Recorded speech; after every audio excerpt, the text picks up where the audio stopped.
Merci de nous recevoir chez vous, mesdames, messieurs. Bonsoir, bienvenue à votre émission Questions d'actualité, un numéro que nous consacrons à la nouvelle carte nationale d'identité biométrique sécurisée disponible pour les Maliens, 3 fonctionnalités en elle seule. Elle est à la fois la carte nationale d'identité, elle est la carte d'électeur et à la fois la carte NINA. Plusieurs structures ont donc contribué au processus. Une carte nationale dont la base de données est sous la maîtrise des Maliens avec une expertise étrangère sur le plan technologique, mais les données, dit-on, sont sécurisées. L'opération de remise a été officiellement lancée en début de semaine pour permettre à tous les citoyens d'aller retirer leur carte.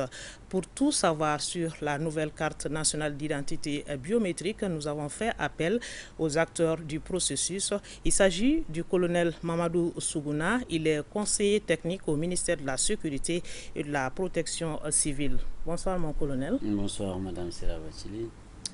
Du commandant Simbo Keita, il est directeur du Centre de traitement des données d'état civil, CTDEC. Bonsoir, Simbo Keita. Bonsoir.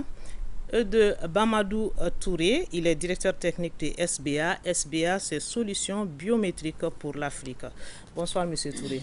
Bonsoir, Madame Batili. Bienvenue sur ce plateau et merci d'avoir accepté notre invitation. Nous précisons que l'opération d'enrôlement et de mise à jour se font concomitamment avec la remise. Ceux qui ne sont pas encore enrôlés et ceux qui n'ont pas encore procédé à la mise à jour peuvent toujours donc le faire. Alors, mon colonel Sougouna, quel est le point de la confection des nouvelles cartes biométriques sécurisées? Merci, Madame. De nos jours, la production est très avancée, étant donné que la mise à jour a eu un engouement particulier ces derniers temps. Et donc, nous avons eu beaucoup de Maliens qui sont sortis pour mettre à jour leurs données devant figurer sur la carte nationale d'identité biométrique. Ce qui fait qu'aujourd'hui, on est très avancé au niveau de la production. Nous sommes à quel niveau exactement? Je ne peux pas chiffrer parce que nous produisons au fur et à mesure que nos équipes de mise à jour rentrent du terrain et déversent leurs tablettes dans la base de données du RAVEC. Donc on ne peut pas dire que toutes les cartes sont disponibles pour leurs propriétaires aujourd'hui? Non, pas toutes les cartes. En fait, nous faisons la remise au fur et à mesure de la production. Donc, de nos jours, à chaque fois que nous avons en réalité un lot déjà mis à jour, nous produisons pour ce lot. Donc, et automatiquement, ce lot est conditionné et prêt à être remis à leur titulaire. Donc, tout est répertorié au fur et à mesure. Exactement, parce que si nous devrons nécessairement produire toutes les cartes et puis les remettre à leur titulaire, on sera pris par le temps, parce que le délai imparti pour la transition est très cher, le respect de ces délais est très cher aux autorités de la transition. Donc c'est pourquoi nous remettons les cartes au fur et à mesure que nous les produisons. D'accord. Alors Simbo Keita, le CTDEC est le nerf de la chose, si on peut le dire ainsi. Quelles sont les dispositions qui ont été mises en place pour que les Maliens soient à mesure de leur carte aujourd'hui? D'accord. Merci bien, madame. Alors, il y a eu beaucoup de processus qui ont été imaginés et mis en place par la hiérarchie, notamment le fait de mettre à la disposition les équipements du RAVEC pour permettre aux agents de renouvellement de pouvoir faire les renouvellements et aller au plus près de la population. Vous l'aurez remarqué, il y a des équipes d'enrôlement ou plutôt de mise à jour, parce que je n'aime pas vraiment employer enrôlement, parce que ces personnes sont déjà enrôlées dans la base de données RAVEC. Enrôlé, c'est pour quelqu'un qui n'a jamais fait d'abord le RAVEC, alors que mise à jour, c'est pour ceux qui ont fait le RAVEC entre 2009 et 2015 et qui doivent reprendre leurs photos, parce que quand même ça fait 10 ans, plus de 10 ans. Ceux qui n'ont jamais fait de RAVEC ne sont pas concernés? Ceux qui n'ont jamais fait de RAVEC sont concernés. Ils sont tous concernés. Maintenant, par la mise à jour, c'est uniquement ceux qui ont fait le RAVEC entre 2009 et 2015. Et en même temps, l'enrôlement aussi se fait. En même temps, l'enrôlement se fait. On a ce qu'on appelle, au niveau du ministère de l'administration territoriale et de la décentralisation, les cellules techniques d'appui citoyen, qui sont disséminées un peu partout sur le territoire national, et même dans les missions diplomatiques et consulaires.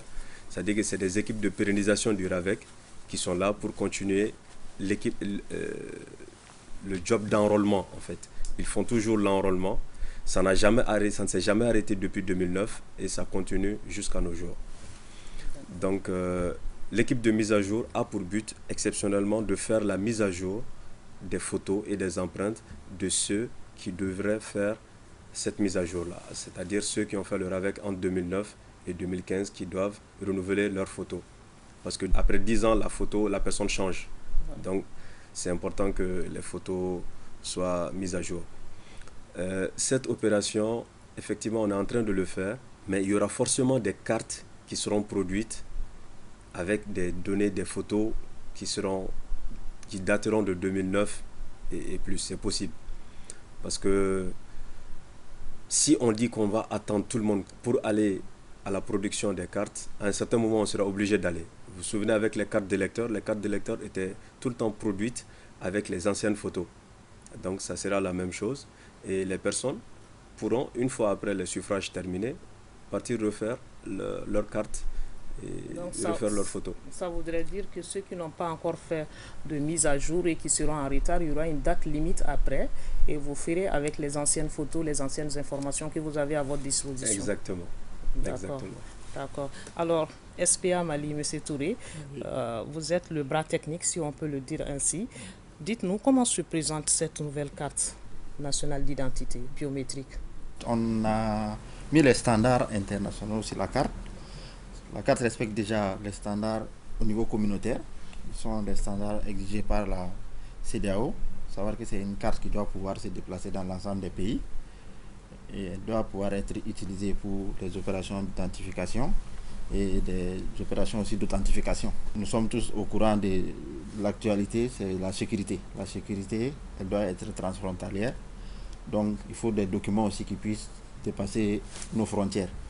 Nous avons validé avec nos différentes équipes en interne, mais nous avons été surtout appuyés par les ministères. C'est vraiment une exigence des plus hautes autorités de notre État de vouloir avoir des cartes qui puissent permettre au Mali d'atteindre un certain niveau. Parce que nous l'avons répété chaque fois depuis 2016 qu'on voulait une carte qui sorte de l'ordinaire, qui puisse placer le Mali au même niveau que les standards, parce que nous avons utilisé des standards même internationaux.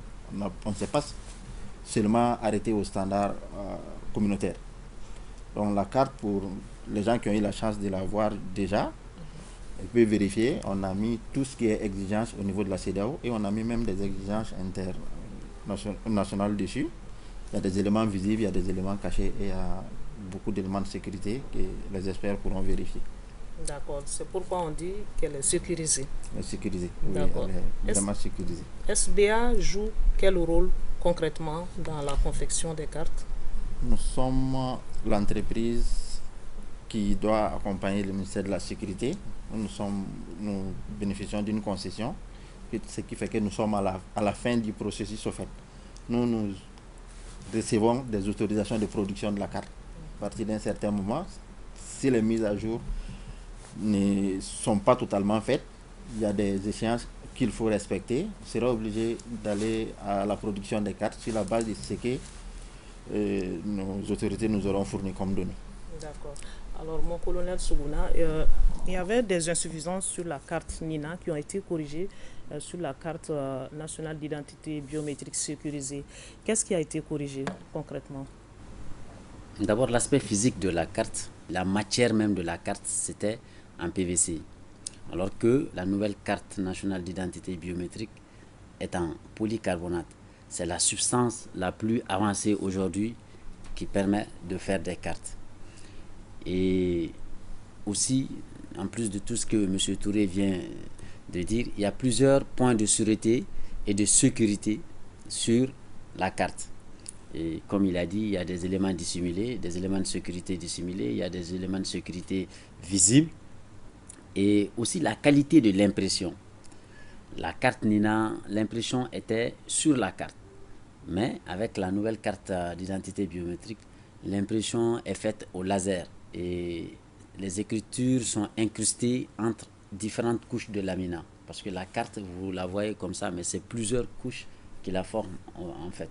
Et donc les écritures sont incrustées à l'intérieur de ces couches, ce qui fait que il est pratiquement impossible qu'elles s'effacent. Et aussi, l'autre aspect, c'est que c'est une carte qui résiste au choc thermomécanique, voilà, et aux intempéries. La pluie, le soleil, ou bien vous avez mis dans votre poche le frottement, et ainsi de suite. Donc, voilà, toutes ces qualités font qu'elle est largement différente de la carte NINA. Alors, une technologie de pointe, on a dit, est-ce qu'on peut dire que la nouvelle carte répond à tous les critères de la sous-région sur les normes internationales? Oui, madame, assurément. La nouvelle carte va au-delà des critères de la CEDEAO. C'est carrément les standards OACI, ICAO qui sont respectés par la nouvelle carte. Donc, c'est vraiment au niveau des tops. Aujourd'hui, notre carte, elle peut se frotter aux cartes des pays les plus avancés. Voilà. D'accord. Alors, M. Touré, une carte confectionnée au Mali avec l'expertise étrangère. Vous travaillez avec cette société. Dites-nous comment ça se passe. Est-ce que les données sont réellement maliennes? Les données, ce sont des données d'IRAVEC. En fait, nous ne manipulons presque pas les données. Nous, c'est comme si on nous demandait produisez cela. Nous n'avons aucun impact de modification sur ces données. Ça, c'est au niveau local même. Nous sommes les partenaires locaux, mais nous n'avons pas ces droits. Donc, ne parlons même pas de ceux qui sont à l'extérieur. En termes de stockage, tout est là, le siège est à Batlabougou et l'ensemble des données sont ici. Aucune interaction entre les données, ne sont pas des données qui sortent pour une production quelconque. Monsieur Keita, on dit qu'il y a ces 3 fonctionnalités en une seule. Pourquoi faire de la carte nationale d'identité une carte d'électeur, par exemple? Alors déjà, je vais emprunter les mots du ministre d'État, ministre de l'Administration territoriale et de la décentralisation. C'est pour mutualiser déjà les ressources.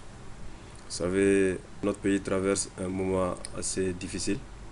On est en train de se relever. L'idée, c'est que on avait plusieurs cartes. La carte d'électeur, elle était utilisée uniquement pendant les suffrages. La carte NINA, au début, avait été créée pour être utilisée comme carte d'électeur. C'est par la suite, en 2016, après la réunion des chefs d'État de la CEDEAO à Abuja, que l'État du Mali a vu que nous étions en retard, que nous avons érigé la carte NINA en carte d'identité, parce qu'elle était biométrique. Malheureusement, il y avait beaucoup d'insuffisances, notamment le manque de validité de la carte.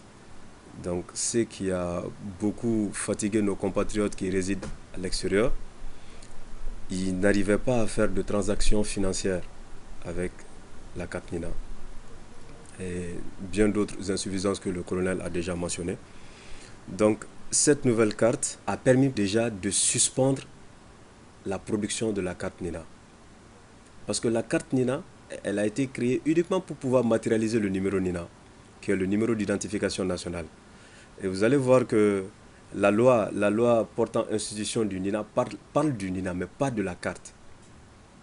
Donc c'est le NINA qui est important, le numéro d'identification nationale. Et sur cette carte biométrique sécurisée, nous avons le numéro d'identification nationale. Est-ce qu'on va toujours faire référence à ce numéro d'identification nationale pour renouveler les cartes? Bien sûr, madame. En fait, ce numéro d'identification nationale, c'est, conformément à la loi, c'est le numéro qui doit suivre l'usager, ou plutôt le citoyen, du début de sa vie jusqu'à son décès. Ça ne va pas changer. Ça ne va pas changer. Ça, en fait, le but, vous savez qu'il y a beaucoup de nos chefs, beaucoup de nos savants parlent de la digitalisation, le Mali digital, le Mali digital. Pour pouvoir aller au Mali digital, on est obligé, je dis bien obligé, d'aller sur la base du NINA. Tous les pays sur lesquels nous sommes en train de prendre exemple, qui sont des pays digitales maintenant, des pays qui sont vraiment en avance sur le digital, c'est des pays qui sont partis à partir de ce numéro d'identification national-là. D'accord. Colonel Sougouna, vous êtes arrêté à 5 ans. L'autre fois, c'était à délai indéterminé. Il n'y avait pas de date fixe. Pourquoi 5 ans? Quels sont les objectifs visés à travers cela? C'est pour permettre de renouveler à tout le temps? Non, avant déjà, l'ancienne carte nationale d'identité était valable pour 3 ans. La validité, c'était 3 ans. Mais comme on a une carte plus moderne, plus améliorée, le délai est allé jusqu'à 5 ans. Et je veux dire, pour la carte Nina, il n'y avait pas de délai fixe. Mais pour cette carte, cette fois-ci, biométrique sécurisée, vous l'avez arrêtée à 5 ans. Quels sont les objectifs qui sont visés à travers cela? Oui, la carte Nina, fondamentalement, n'était pas une carte d'identité. Okay. C'était une carte pour matérialiser le numéro Nina. Et par la suite, qui, en l'absence de carte biométrique d'électeur, a été utilisée comme carte d'électeur. Mais fondamentalement, ce n'est pas une carte d'identité. Même si par la suite, pour combler le déficit de présence de nos services dans certaines parties du territoire, on l'a érigé ou on l'a donné valeur de carte nationale d'identité. Mais fondamentalement, et à la base, ce n'est pas une carte nationale d'identité. Donc, la carte Nina n'avait pas de délai de validité parce que ce n'était pas une carte nationale d'identité, comme j'ai dit fondamentalement. Alors qu'une carte nationale d'identité doit toujours avoir un délai d'expiration. Voilà. Donc l'ancienne carte, c'était 3 ans, mais vu l'amélioration et la technologie utilisée pour cette nouvelle carte, on a ramené le délai à 5 ans. Voilà un peu. D'accord. La première, elle est gratuite et les autres qui vont venir vont être payants. L'État a fait un grand effort par ces temps qui courent de donner la première mise gratuitement. Mais après 5 ans d'usage, le citoyen devrait être à même de renouveler sa carte. Donc tout renouvellement est payant. D'accord. Que ce soit un renouvellement à terme ou que ce soit un renouvellement par perte, par détérioration, tout renouvellement est payant. D'accord. Le lancement de l'opération, on l'a vu, a été déjà fait. L'opération en tant que telle a commencé ce vendredi. Vous venez de nous dire ça. Comment ça va se passer? L'opération en tant que telle, en fait, dans cette phase, parce que après ça peut évoluer le processus de remise, mais actuellement, le schéma qui est retenu, dès le conditionnement, il y a des points de retrait qui sont désignés. Et entre parenthèses, on avait laissé la latitude aux Maliens de quand même choisir leur point de retrait via l'application www.jevalidemonina.ml. Il y a beaucoup de Maliens qui ont choisi leur point de retrait, mais il y en a pas mal qui n'ont pas consulté l'application. Et donc, on est quand même obligé de faire leur carte. Comme nous partons de la base de données du RAVEC, et qui est une base avec des adresses, même si les adresses peuvent être évolutives, c'est pourquoi on a donné la latitude aux gens, en réalité, de faire la mise à jour de leurs données, photos, profession et adresse. Donc, dans un premier temps, il y a des points de retrait qui sont désignés. C'est très souvent les commissariats, les brigades et les centres d'état civil. Mais ce n'est pas limitatif. En fonction de l'engouement ou de la zone, on peut étendre ces points à d'autres.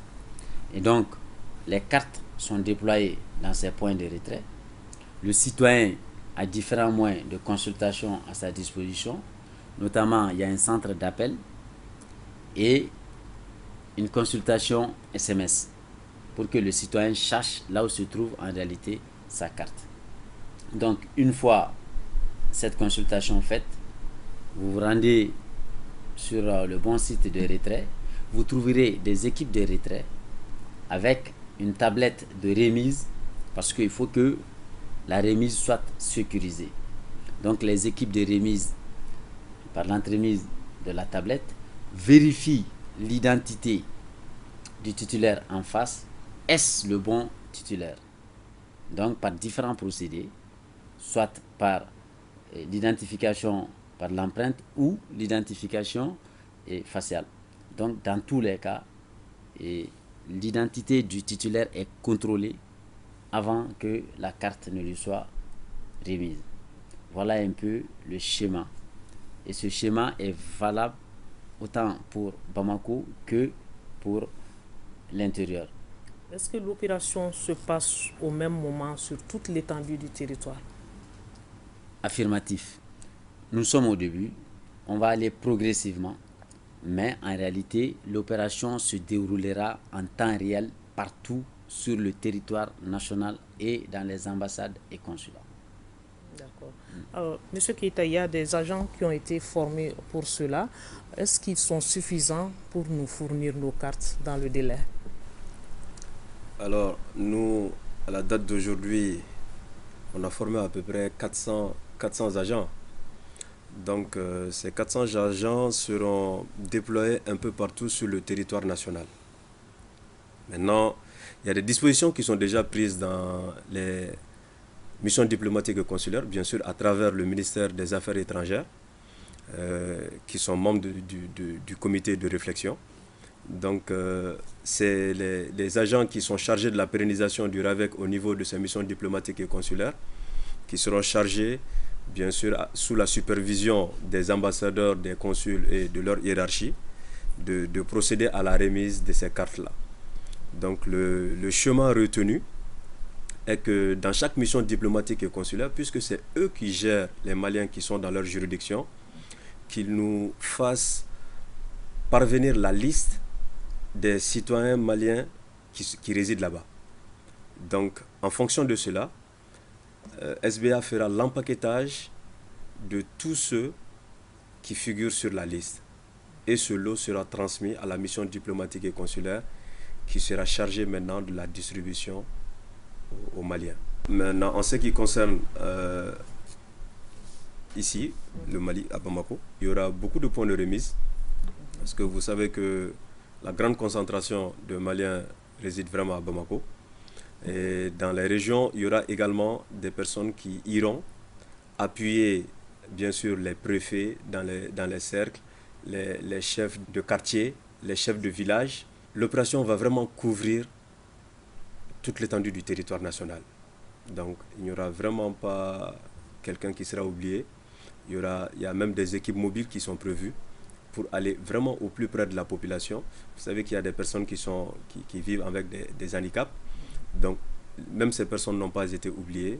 Nos hiérarchies respectives nous ont donné des instructions fermes pour que vraiment des dispositions soient prises pour que tout le monde soit satisfait.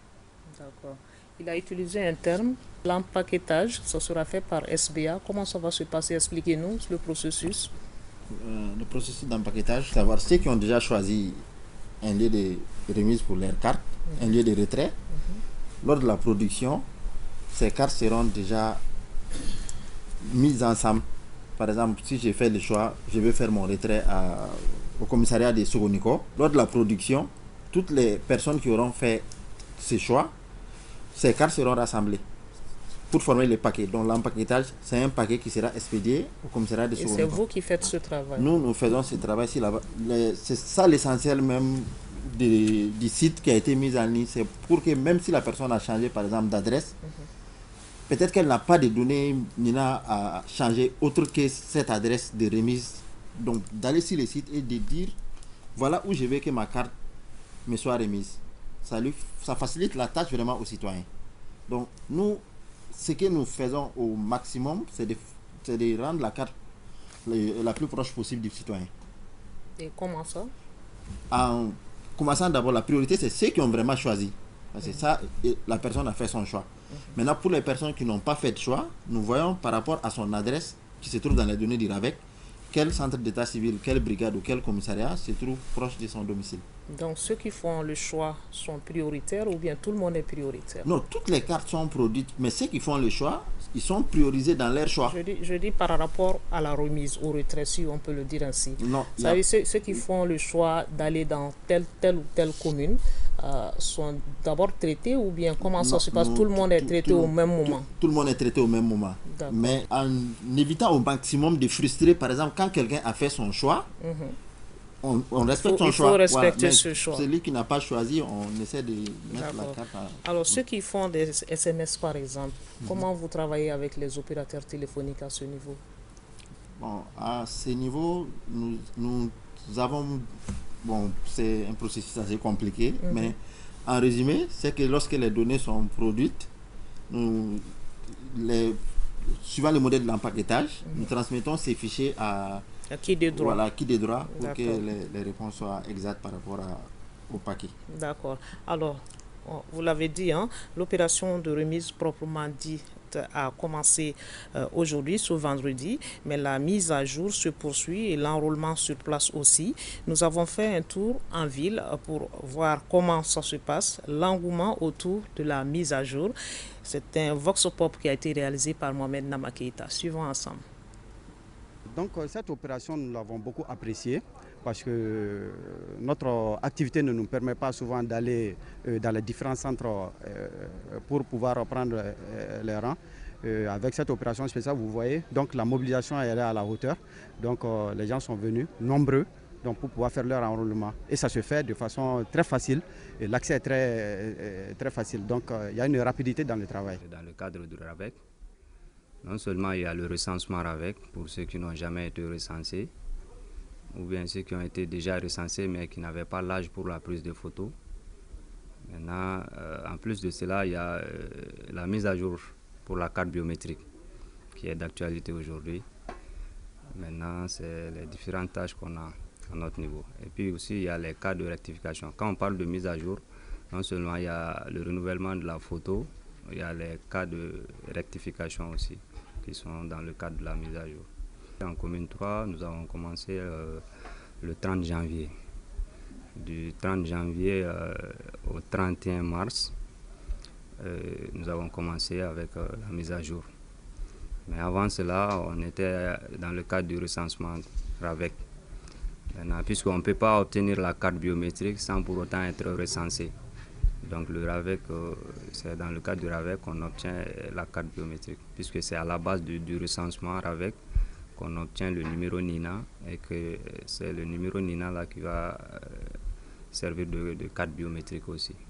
Déjà à 6 h du matin, les agents étaient sur place. Donc c'est premier arrivé, premier servi. Par rapport à ça, on a fait une liste. Donc ils nous appellent. Oui, très facile. On m'a orienté. Donc je suis venu vers là. Et là, les agents ont pris les dispositions. C'est une bonne initiative. On ne peut que remercier les autorités. Nous recevons les vieilles personnes, les usagers, on les oriente à aller faire leur carte biométrique, les recensements biométriques.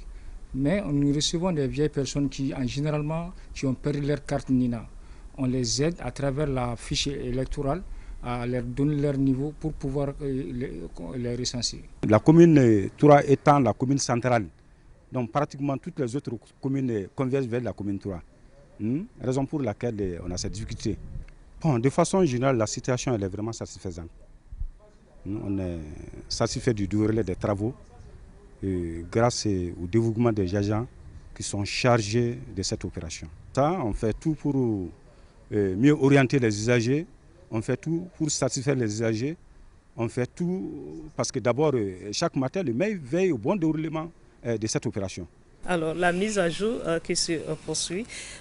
Colonel Sougouna, quel est l'objectif recherché à travers le maintien de cette opération? Merci madame. La mise à jour, elle contribue à actualiser les données NINA devant figurer sur la carte nationale d'identité biométrique.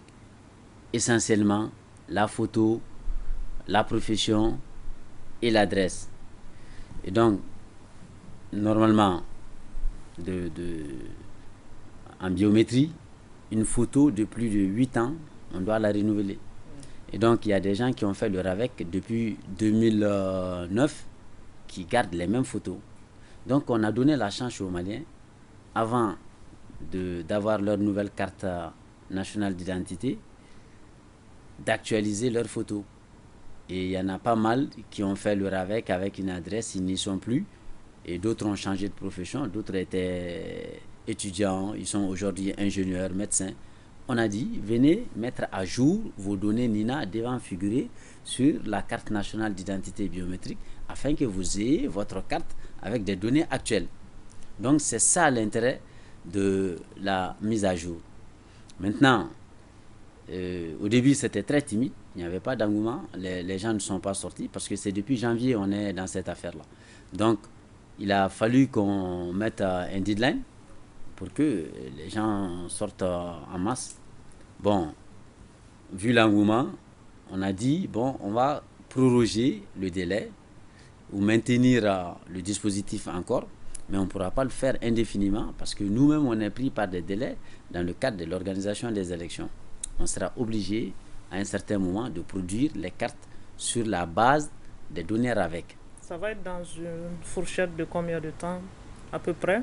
Vous allez donner le temps jusqu'à quand? On a déjà donné 4 mois parce que nous sommes en avril. C'est depuis janvier quand même on est sur l'opération.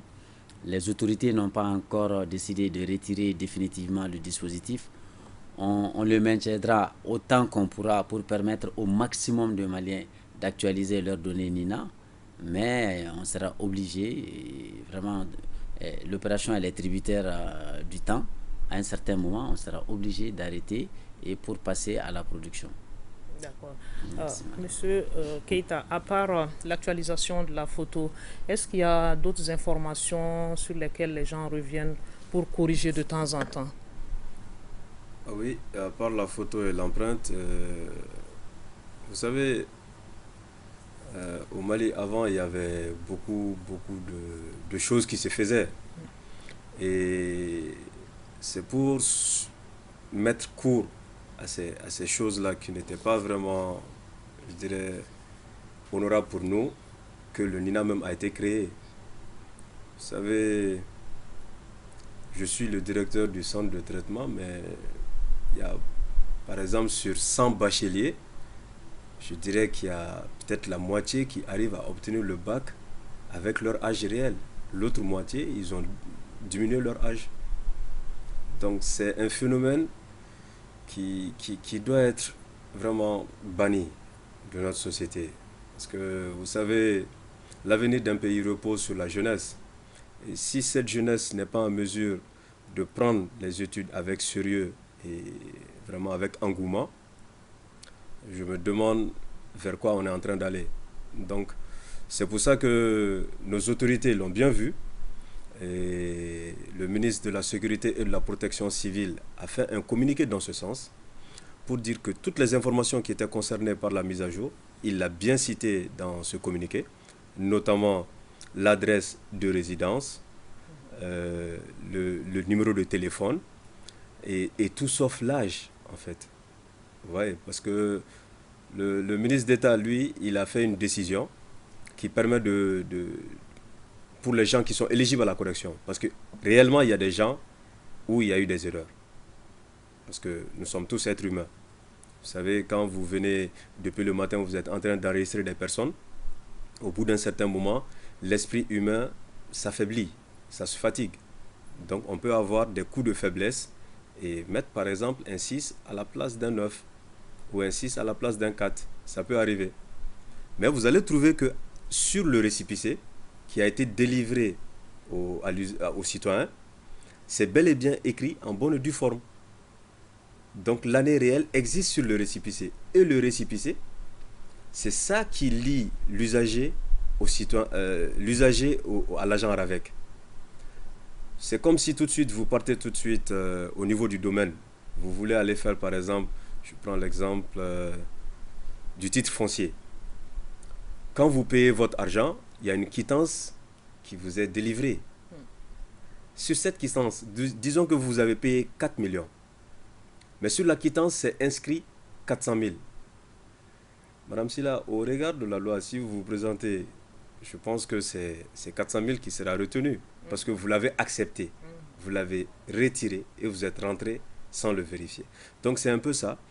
Il y a, pour être bref, je vais dire que le changement continuel de l'année, ça ne peut pas continuer. Il faut que les gens vraiment l'intègrent.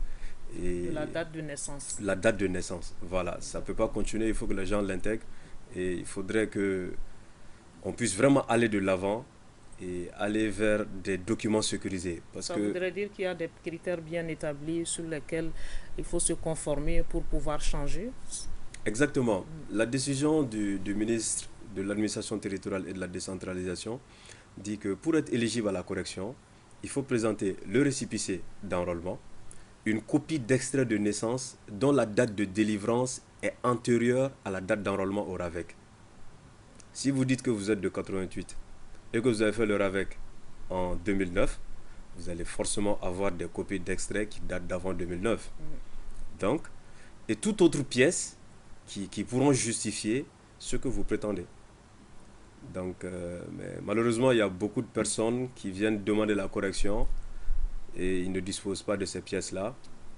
Donc, les cas de falsification, c'est un délit. C'est un délit au regard de la loi.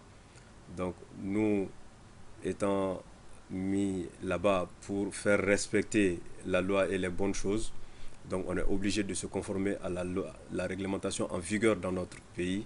Et c'est pour ça que généralement on est obligé de refuser. On ne peut pas se permettre d'aller changer à tout moment. Exactement. À notre guise. Exactement. Il faut une limite. Exactement. D'accord. Alors, Monsieur Touré, quelle est la garantie de la protection de la base des données? En termes de garantie de la protection des données qui nous sont remises, nous avons depuis cette opération impliqué l'ensemble des autorités qui nous ont fait confiance en nous confiant cette mission de production des cartes. Nous avons passé des étapes de tests, de vérification du système de production. Nous avons reçu toutes les autorités que je ne peux pas citer ici qui sont chargées de la protection des données au niveau national, qui ont pu visiter les sites qui se trouvent ici à Badlabougou. Et ils ont pu voir que ce que nous avions dit dans nos cahiers de charges, parce que c'est des cahiers de charges, dans les cahiers de charges, c'était bien spécifié que les données ne devraient pas être traitées hors du Mali et que toutes les informations qui nous sont fournies doivent être garanties et respecter une certaine norme de protection. Ça, depuis le début de l'installation, nous avons invité les autorités à passer voir la conformité de ce qu'ils nous ont demandé par rapport à ce que nous avons fourni.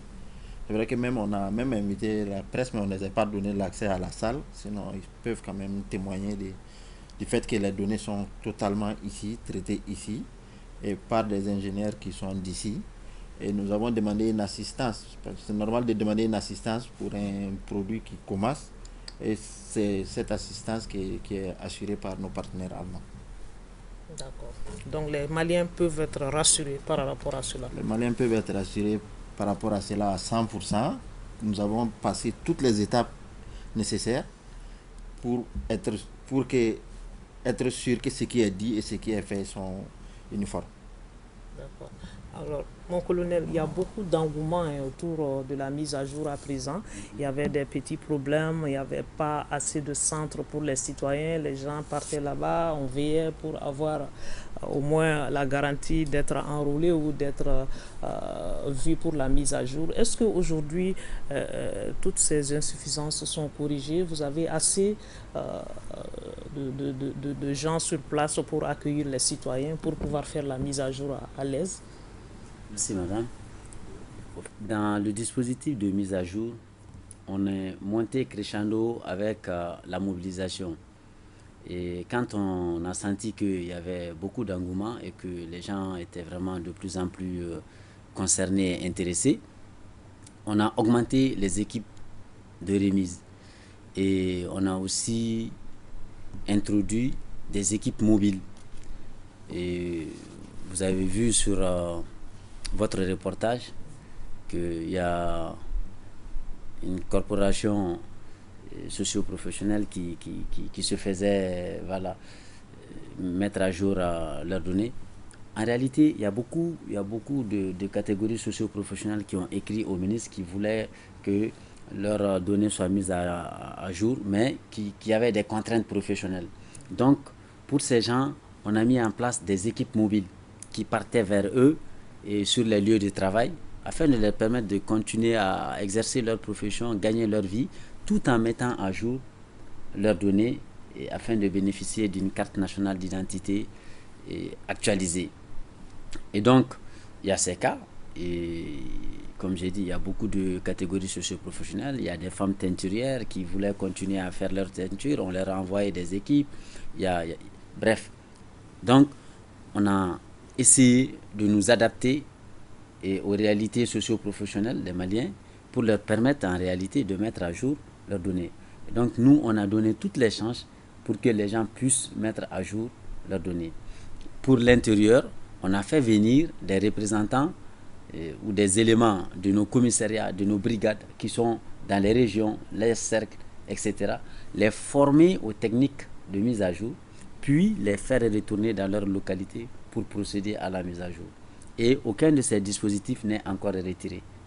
De nos jours, ces dispositifs sont toujours en place et continuent à mettre à jour les données de ceux qui se présentent à elles. D'accord. Voilà. Alors, M. Keïta, l'enrôlement, vous ne voulez pas l'entendre, mais on va vous le rappeler. Ça se fait avec quel document? Alors, merci pour la question. L'enrôlement se fait avec l'acte de naissance. D'accord. L'enrôlement se fait avec l'acte de naissance et exclusivement avec l'acte de naissance. Vous savez, le ministère de l'administration territoriale, à travers la Direction nationale de l'état civil, a organisé des audiences foraines avec le projet PAEX6 pour permettre aux gens qui n'avaient pas d'acte de naissance de pouvoir faire des jugements supplétifs. Il y avait le ministère de la Justice qui était vraiment impliqué et qui ont délivré des jugements supplétifs pour permettre aux citoyens qui n'avaient pas encore d'acte de naissance de pouvoir s'en procurer et de pouvoir s'enrôler par la suite au RAVEC. Et on a eu également des retours à partir de cette opération. C'est que nous avons beaucoup de confrères qui disaient ne pas bénéficier ou ne pas avoir obtenu d'acte de naissance. Et après, par la suite, après avoir fait le RAVEC, le système nous a signalé que ces derniers avaient déjà des actes de naissance. Donc, les gens ne comprennent pas vraiment. En réalité, ce n'est pas nous, êtres humains, qui sommes derrière la machine. Quand vous faites l'enrôlement, nous, on les sert. La machine a un système de contrôle qui est là, qui contrôle chaque entrée avec toutes les autres occurrences qui sont dans la base de données. Donc, une fois que vous avez fait le RAVEC, à moins de changer votre visage et vos empreintes, la machine ne vous laissera pas passer. Donc, il faut que les gens l'intègrent et que les gens s'y fassent. C'est-à-dire que la loi, elle est très claire, une personne, une identité. Donc, on est vraiment obligé d'aller vers ça. Malheureusement, on est face à un petit problème, notamment la non-sécurisation peut-être de nos actes d'état civil. Et le ministère de l'administration territoriale est sur le coup. Il y a des projets qui sont vraiment imminents à travers la Direction nationale de l'état civil, dont vous entendrez parler bientôt. Et on est en train d'aller vers la sécurisation de l'acte de naissance. Donc la digitalisation, comme on le dit, la digitalisation des faits d'état civil. Donc ça va nous permettre vraiment de sortir de ce problème. Parce que si nos actes de naissance sont sécurisés, le RAVEC n'aura plus de problème. Ça voudrait dire que la nationalité malienne ne sera pas délivrée n'importe comment. Exactement. Vous venez de l'évoquer, vous savez, pour avoir étudié un peu en Algérie, je peux vous dire que tous les étrangers se promenaient avec des documents maliens. Et j'ai vu une fois un Nigérian qui s'est fait appréhender par les forces de l'ordre, qui se disait malien à travers son document, mais qui ne comprenait même pas français. Donc, c'est pour vous dire que à l'intérieur du pays, on ne voit pas la gravité de la chose, mais c'est une fois hors des frontières qu'on constate que c'est bien d'avoir des documents sécurisés. Il en va même de la crédibilité de notre pays vis-à-vis de nos voisins et autres. D'accord. SBA est le bras technique à ce niveau. Comment vous travaillez pour cette sécurisation de nos données avec le CTDEP? Déjà, en termes de données, nous avons, sans rentrer dans trop de détails techniques et informatiques, nous avons, en plus de l'aspect physique, que ce que les gens peuvent voir, mais nous avons des niveaux d'accès aussi, en fonction des opérateurs qui travaillent. Donc, quand vous allez à SBA, nous avons une grande équipe, mais ceux qui savent où se trouvent les données ou comment les manipuler ne valent pas 2 ou 3 personnes. Donc, comme on l'a dit, les données sont sécurisées au niveau du CTDEC, transmises nous à notre niveau. C'est des données cryptées, ce n'est pas des données que tout le monde peut lire. Nous faisons ce traitement à notre niveau et nous avons un accès pour ceux qui traitent ces données-là, pour que la production même déjà, pourquoi jusque-là, vous voyez la carte, on en a parlé, les gens ont mis beaucoup de spécimens, on a mis beaucoup de modèles, mais pour voir la carte réelle, je pense que c'est à partir de la remise que les gens ont vu réellement à quoi la carte ressemble. Ça montre à peu près le niveau de sérieux qu'on met dans ce traitement des données. D'accord. Colonel, qu'est-ce qui est recherché par l'État à travers cette nouvelle carte d'identité biométrique? C'est la maîtrise d'identité, comme il l'a dit? Oui, la maîtrise de l'identité qui est extrêmement importante. Et comme j'ai dit aujourd'hui, l'identité a une valeur incommensurable. Aujourd'hui, chaque État doit pouvoir être en mesure de maîtriser l'identité de sa population. Et j'ai dit aussi, chaque État doit être en mesure de procurer à sa population des documents lui permettant d'abord de se déplacer en toute sécurité et de se faire identifier pendant tout déplacement. Donc, la maîtrise de l'identité aujourd'hui est aussi source de sécurité. Parce qu'aujourd'hui, quand on maîtrise l'identité, ça permet de lutter contre les trafics de tout genre, contre l'immigration irrégulière, etc., etc. Donc, c'est extrêmement important de maîtriser l'identité. Et aussi, la nouvelle carte, comme je l'ai dit, s'inscrit dans un projet communautaire.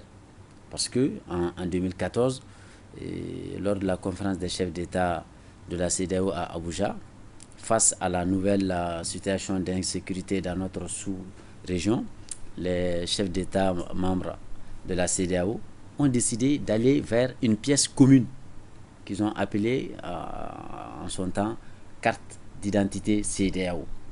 Mais la latitude a été laissée à chaque État membre, en réalité, d'ajouter des éléments nationaux et voilà, pour imprimer en réalité son cachet national. Donc, c'est ce document qui est fait sur la base de spécifications communes pour l'ensemble des 15 États membres que nous avons actuellement.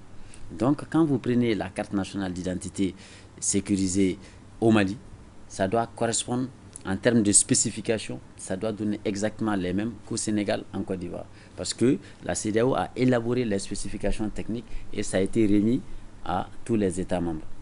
Donc, c'est un document de voyage alors, parce que ça permet de faciliter la mobilité intracommunautaire, intra-sous-régionale. Voilà. Donc, à l'intérieur de notre sous-région, on peut se déplacer de manière sécurisée avec cette carte et sans être trop soumis aux tracasseries d'un pays à un autre. Donc, l'intérêt de cette carte, on ne peut pas le dire voilà, suffisant. C'est énorme ce que nous avons actuellement. Monsieur Keita, il y a d'autres structures aussi qui ont travaillé, qui ont collaboré avec vous, telles que l'EJ. Est-ce qu'on peut connaître le rôle que l'EJ a joué dans la confection des cartes? Alors, le rôle de l'EJ, comme son nom l'indique, c'est une autorité indépendante de gestion des élections. Alors, c'est vraiment la structure qui est chargée de la supervision, de la production, de la remise, de tout ce qui est en relation avec les élections. Vu que la carte d'identité, c'est vrai que son premier objectif, c'est permettre l'identification des personnes, mais la loi électorale qui a été promulguée dit que cette carte d'identité fera maintenant office de carte d'électeur pour le prochain suffrage. Donc, c'est qui met l'EJ vraiment au cœur de l'action. Donc, c'est vraiment la structure qui supervise toute l'opération. Et ils sont passés dans les locaux de SBA pour voir de vifs yeux et ils ont fait des recommandations qui étaient très très pertinentes et que nous avons prises en charge automatiquement pour la bonne continuité des opérations. Il y a vraiment des personnalités qui ont vraiment le niveau qu'on souhaitait vraiment avoir et on a de la chance de les avoir avec nous. D'accord.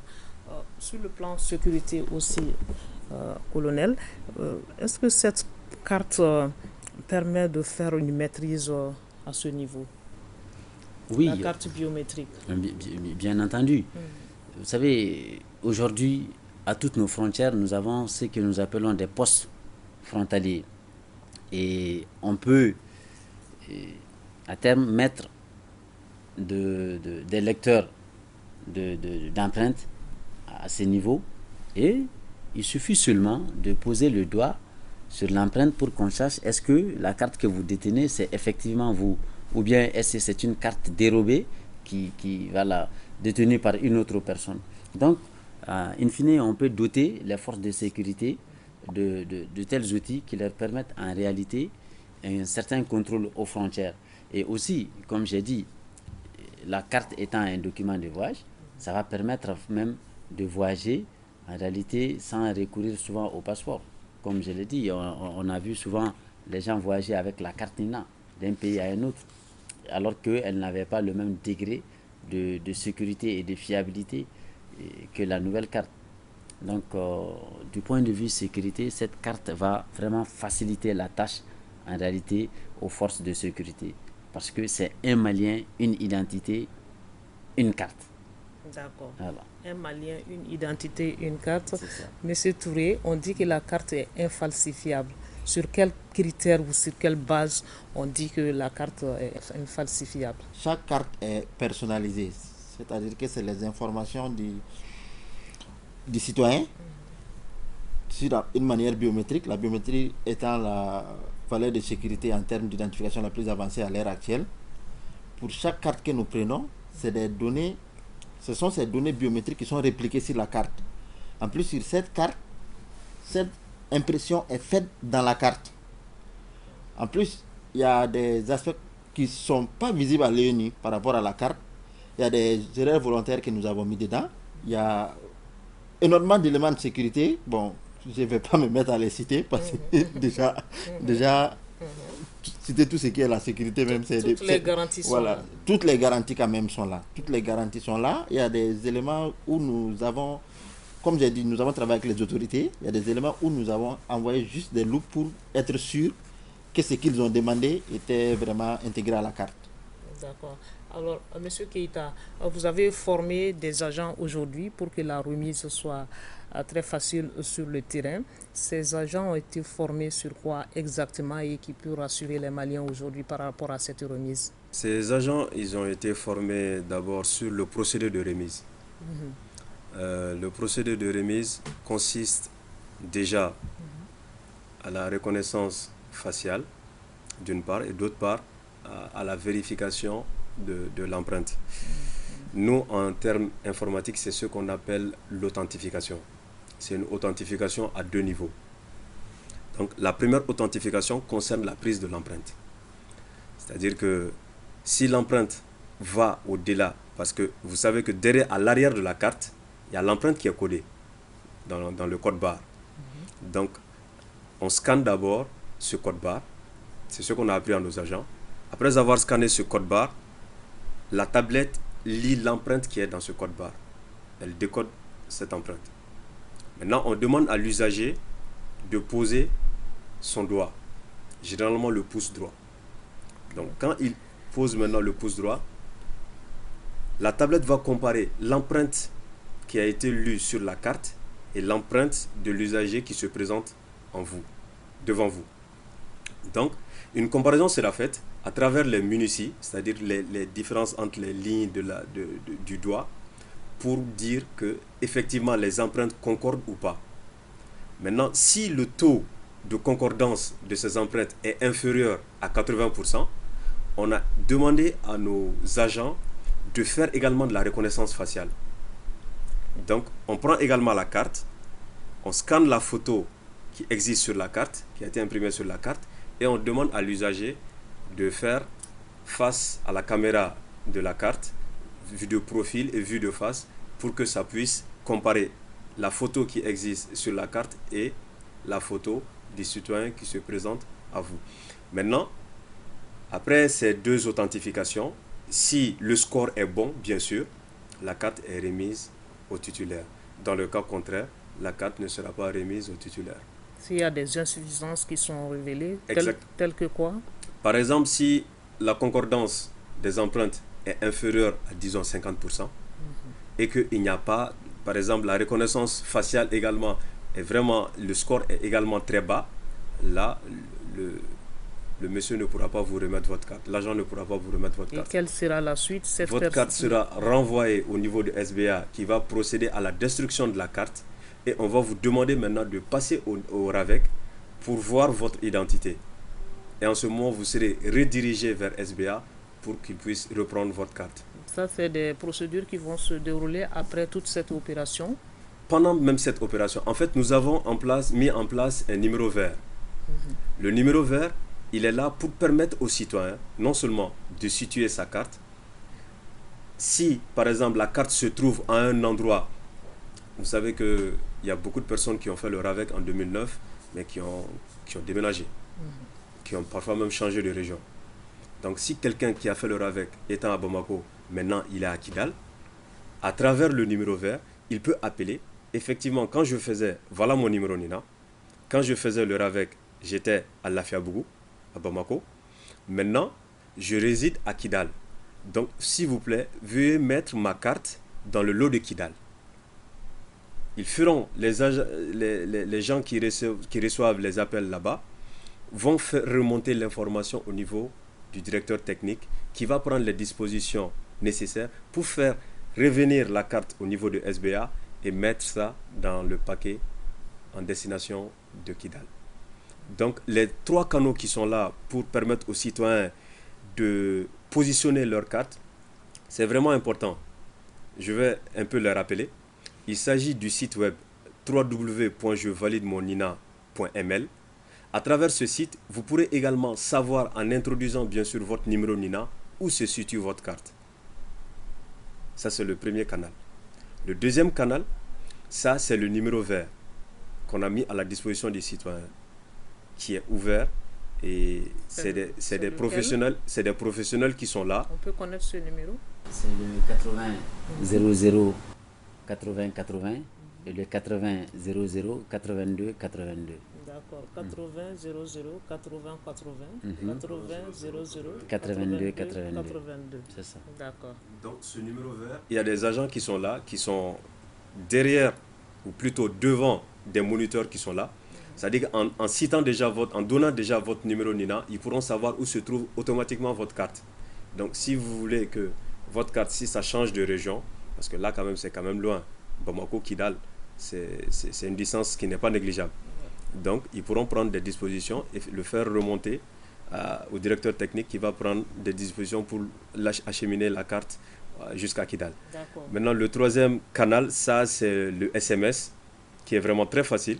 C'est-à-dire que vous prenez votre numéro NINA, vous l'envoyez au 36 223 et vous pourrez savoir où se trouve votre carte. Le 36 223. Le 36 223. Donc vraiment, moi je dirais que nos plus hautes autorités ont vraiment mouillé le maillot pour permettre aux citoyens de pouvoir retirer leur carte facilement. Ce serait bien que tout le monde passe par les trois canaux désignés à cet effet. Voilà. Dans votre intervention, j'ai compris que SBA est au début, au milieu et à la fin du processus. C'est ça? Nous sommes, on aurait dit nous sommes à la fin, nous sommes des accompagnants en fait. Nous sommes des accompagnants, nous essayons de respecter tout ce qui est pris comme décision. Parce que nous sommes dans la phase de mise en œuvre, il faudra quand même respecter ce que nos autorités souhaitent. Vous êtes des exécutants. Voilà, nous sommes des exécutants, mais qui s'efforcent d'exécuter au maximum la conformité par rapport à ce que nos autorités souhaitent. On veut aller vers la digitalisation. La digitalisation, ça dit il faudra avoir plusieurs services, les données bancaires, pouvoir travailler dans les banques et être sûr que la personne qui se présente au guichet, c'est vraiment la personne qui possède les comptes. Ça ne peut pas se faire tant qu'on n'a pas des documents aussi fiables. Donc tout part de là, nous accompagnons les autorités au maximum pour que le dessin soit accepté. Colonel, on va faire un dernier tour de table. Donc ça voudrait dire qu'on pourra s'attendre à d'autres technologies, la digitalisation comme il l'a dit.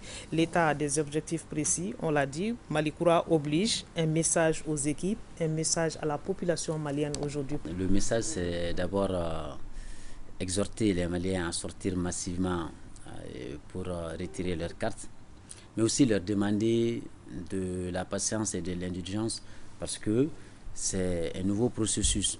Donc, juste le temps que les choses soient bien rodées, il peut y avoir quelques petites difficultés, ça et là.